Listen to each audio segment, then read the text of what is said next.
Y el judoka capitalino Eduardo Ávila, que representará a nuestro país en los Juegos Paralímpicos de Río 2016, sigue preparándose para esta justa. Fue este fin de semana a Estados Unidos, a Nueva York, y ganó medalla de oro en la categoría de menos 81 kilogramos.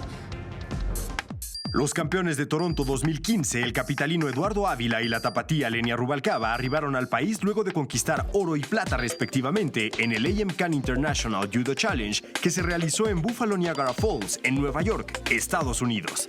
Eduardo Ávila se coronó en la categoría menos 81 kilogramos, en la que enfrentó a los dos judokas mejor posicionados en Estados Unidos.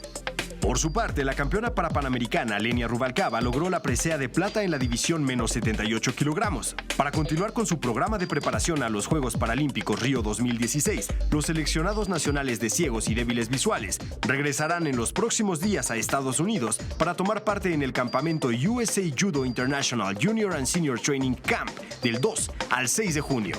Orlando Abad, 21 Noticias.